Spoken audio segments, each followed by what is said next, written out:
Hey everybody, it's Three Blind Mice time. It's going to be a lot of fun. Don't go away.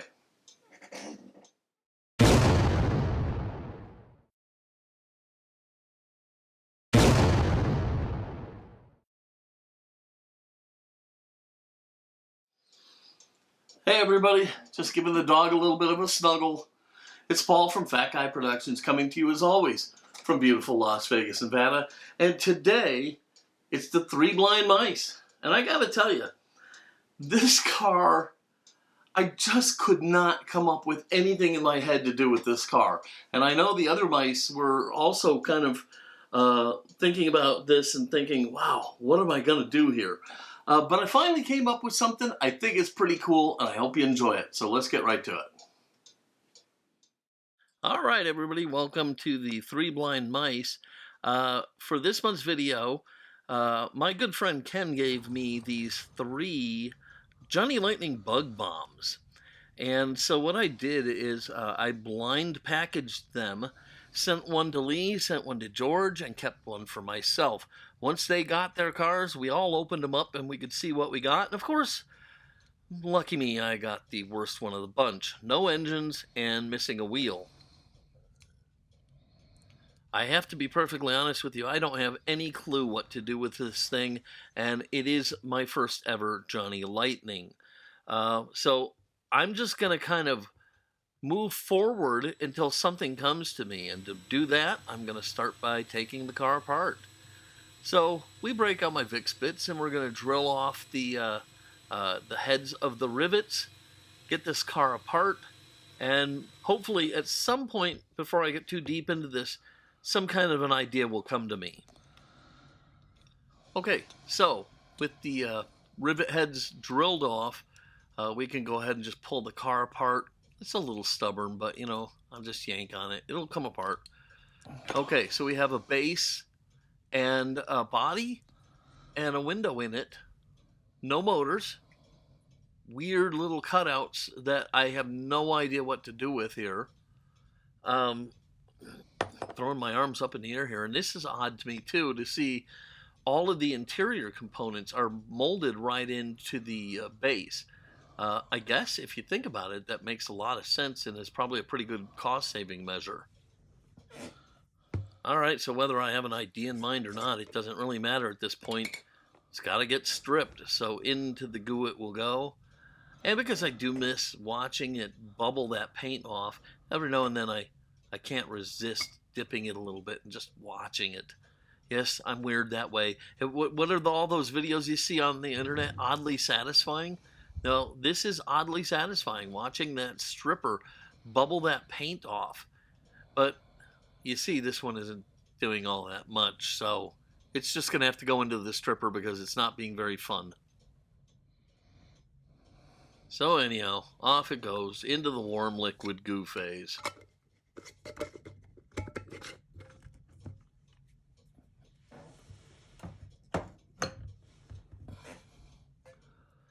I wasn't really in any hurry and didn't have any ideas here, so I left this thing in the warm liquid goo for a couple days before fishing it out, taking it to the sink, where I washed it off and brushed it down with a toothbrush.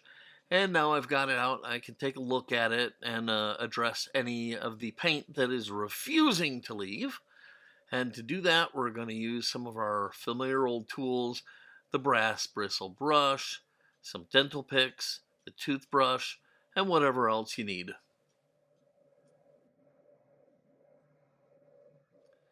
Now, leaving it sit in the stripper for a couple days actually did help me formulate the basis of a plan.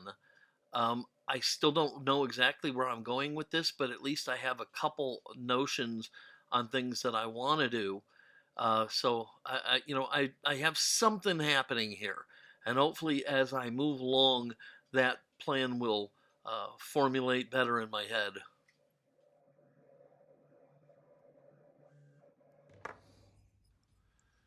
So what was formulating? This, getting rid of all the fenders. So it just so happens I had a jeweler's saw down with my coin ring making stuff, and George had mentioned on a previous project that they cut these cars up pretty good, and sure enough, it made pretty short work of the fenders. So I've got 3 off here, and now it's time to tackle this last one. And yeah, you're going to break a lot of blades. Just, you got to learn how to cut with this thing. Easy does it, but, you've got to put a little bit of pressure on it. And it'll go through. And because honestly, if I took this to the grinder, this thing was going to get so hot, and it was going to take so long, and it was just not really a great way to do it. This is a far better way to get rid of these fenders. There's just too much here to try and grind away.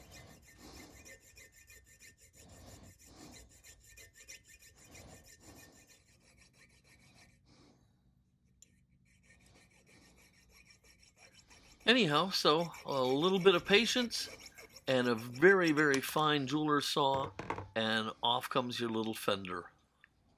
Easy peasy, lemon squeezy. Okay, so the car now is fenderless. Great for me. What next? I don't really know. So while I'm chewing around on the ideas floating around in my head, I've got my rotary tool here, and I'm just kind of grinding down some little lips from the fenders that didn't come off, just making sure everything's equal and even and shaped properly.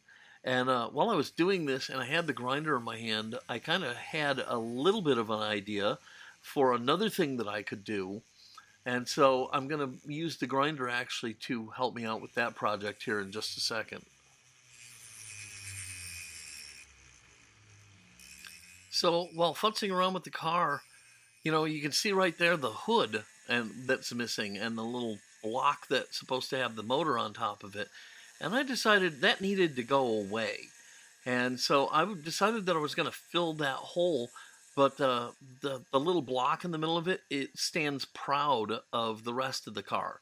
So I cut a little bit off with the saw, and now I'm using grinding stone to get rid of the rest of it. And while I'm at it, I can also smooth out a few of the scuff marks and stuff from the saw blades where I cut the fenders off, and just do a general cleanup. But the main thing here is I wanted to get rid of some of that post in the front hood area so that I could fill that up and close that off. So I made the decision to close that off based on a couple of things. One, I wasn't really feeling it. And two, I was only able to get myself get a hold of one engine. I managed to get a rear engine for this thing. I think it's from like some kind of a newer version of this, or maybe a different model car, because it doesn't fit right. I'm going to have to alter it to get it to go in there. But so I'm planning on just putting an engine in the back and nothing in the front. So I'm going to close that off. So when you decide to do a project like this, and you're going to do a lot of body work, make good friends of your files and your sanding sponges and every other tool at your disposal, because that's where the problems are going to creep in if you don't take care of those areas properly. Alright, so I've got everything kind of looking the way I want, and so now I'm going to break out some Milliput, which is a 2-part epoxy, and it's like a clay or a Play-Doh or something. So you just rip off a little ball from each one, equal amounts, mix them together really well, mold them to wherever you want them to mold, and after a little while they will dry as hard as a rock.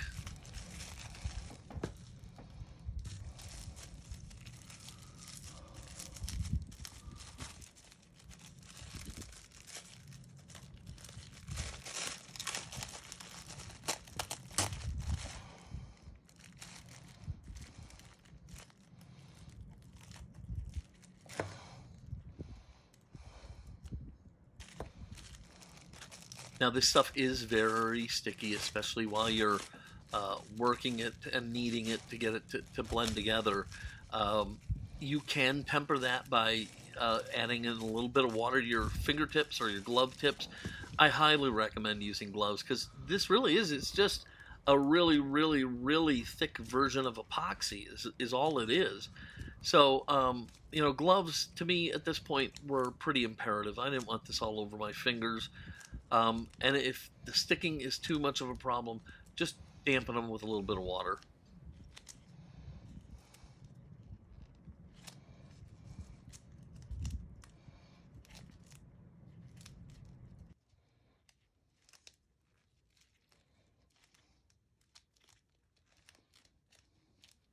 All right, so just knead this until you have a consistent, even, smooth color throughout the ball of putty.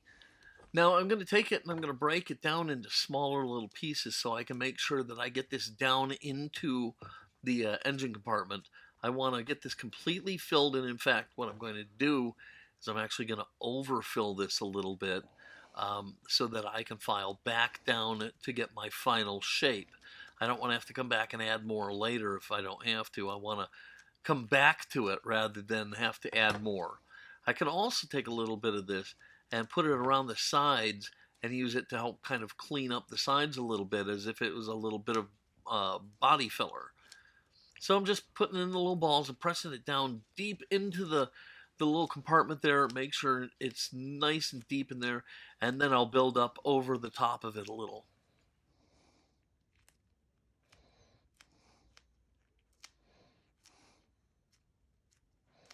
This stuff is actually pretty amazing, and at the end of the day, it's going to dry rock hard. You know, I'll be able to file it and shape it and sand it and really make it blend into the car. So, you know, you don't really have to worry about any of those kind of things. It's pretty cool stuff.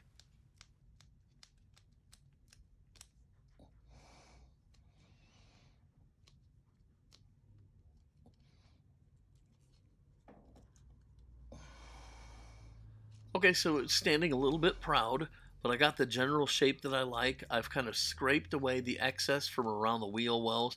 And you notice down where I had sawed off the fenders, I smoothed some out down over to those areas. Like I said, it's going to act a little bit as a body filler. Most of that will get sanded away.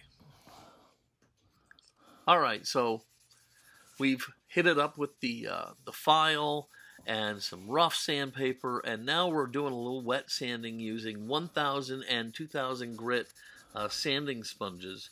And now we're just trying to really kind of make sure everything is equal and even and smooth so that it will be ready for a paint job. While you're doing this with the water, it can be difficult to tell if everything is looking right. So keep a towel handy, like I'm doing here, and just kind of wipe it dry, and that'll help you visualize if there's any divots or dings or anything in it that needs special attention. You'll know where to go back to.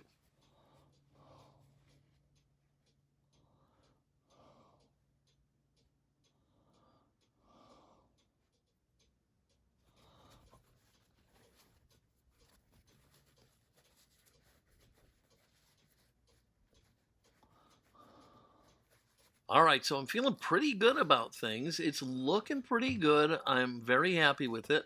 What I need to do now is I need to take it over and put some primer on this sucker so I can get a really good look at what's happening.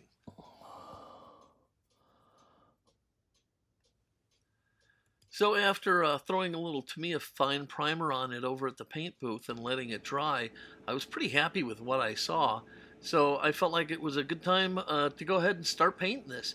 And fortunately, about now, I actually have a plan in mind. I know where I'm heading, and so I can go ahead and do this up the way I want to.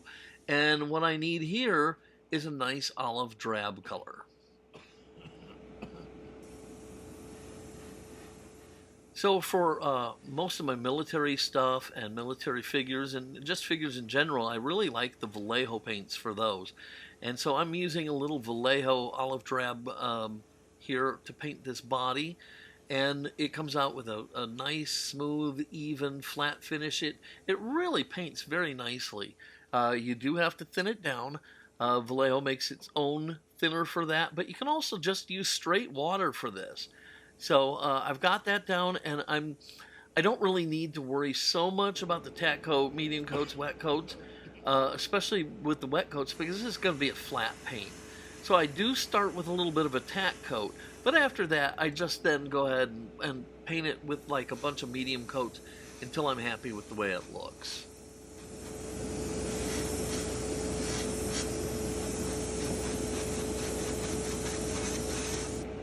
Okay, so I'm happy with the way it's coming out. We just need to set it aside to dry before we turn our attention back to it. So now we can work on the base. And what I've decided to do here is I'm going to kind of rat rod this thing. And so I'm going to do a wheel swap. And for that, I'm going to put some brass tube where the axles will go. So I'm grinding out the channels where the original axles were at, and I'm trying to make them pretty deep, but also being careful not to like end up cutting this thing in half or something. I need them deep enough that the wheels will clear the body, because the wheels are going to be substantially bigger than what was on here. So I've got to get them deep enough to bring the axle down far enough that it'll clear just fine. So I just grind it out and now start test fitting some tubing to make sure that it's going to fit. I've also found that Johnny Lightning has some kind of a weird lump right underneath the front wheels, and I'm not sure why it's there, but with the smaller front wheels I'm using, the wheels wouldn't even touch the ground, so I had to grind away a big chunk of that, and to do that I just took it down to my bench grinder and took it off very, very quickly. Now what I'm doing here is I'm just doing a quick test fit to see if I'm low enough, how far the wheels will sit, and what the stance will be. And since I liked everything, I was able to go ahead and cut off the axle tubes and glue them into place with a little super glue. All right, now that's dry, I might as well do a little bit of the detail painting here, because the interior really is just nothing. It's kind of just the color of the base. It's kind of bleh. So what I'm going to do is I'm going to paint in the seat with some Tamiya flat black, and also the floor mats that are molded in there. They're going to get some flat black, and that'll be about it for the interior, but it should add just a little bit of interest. Now, before we get ahead and you guys start saying, oh, why did you do that? Not that any of you would, but I'm going to tell you about something coming up. I have a perfectly good windshield for this thing. I am not going to put it in. Now, the reason I'm not going to put it in is because I don't know a lot about rat rods, but I kind of thought that for the most part they don't have any glass in them. So I'm not putting the windshield in. If that ends up being a mistake, I've always got it. I can go back in, screw this thing apart, and put the glass in. But for my purposes, I'm not going to be putting it in. So when we get to the reassembly of this car, and you see I don't put the glass in, it's not a mistake. I'm doing it on purpose. And if I'm wrong, please let me know in the comments below. I'd love to hear that, what the deal is. I know rat rods. I like rat rods. I think they're cool, but I'm not that informed on them. So, I'm just kind of going with what I think I know. All right, with those interior components painted, I can slide the axle and wheels on to the back. I think it looks really, really cool. Yes, it will spin.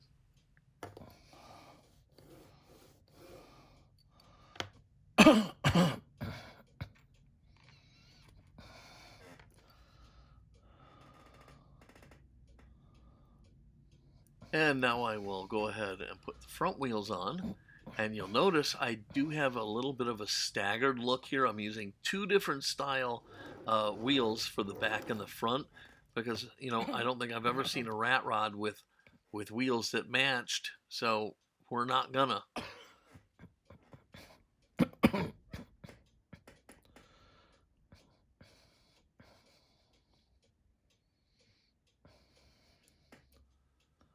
Okay, so I cut some masks using Adobe Illustrator and my vinyl cutter, and I painted some stars on the bug bomb and put it back together. And now all I have to do is glue this motor in.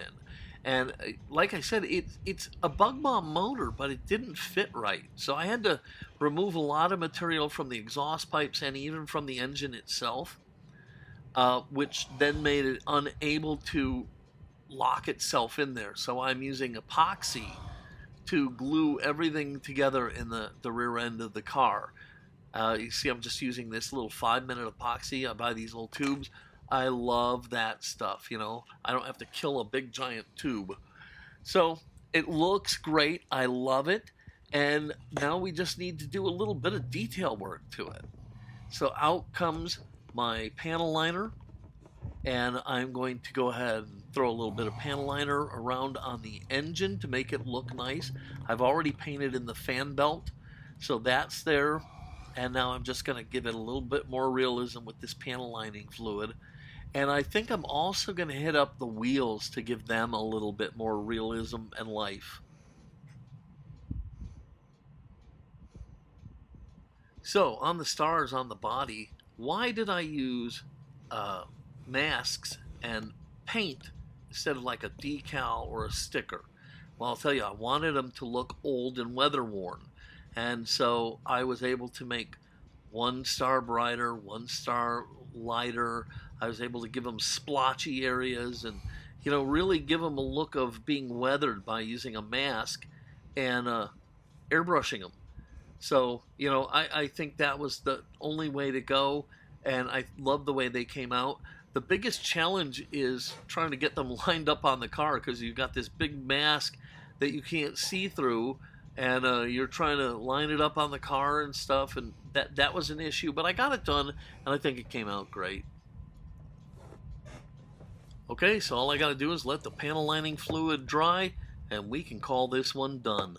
I hope you enjoy it as much as I enjoyed making it for you.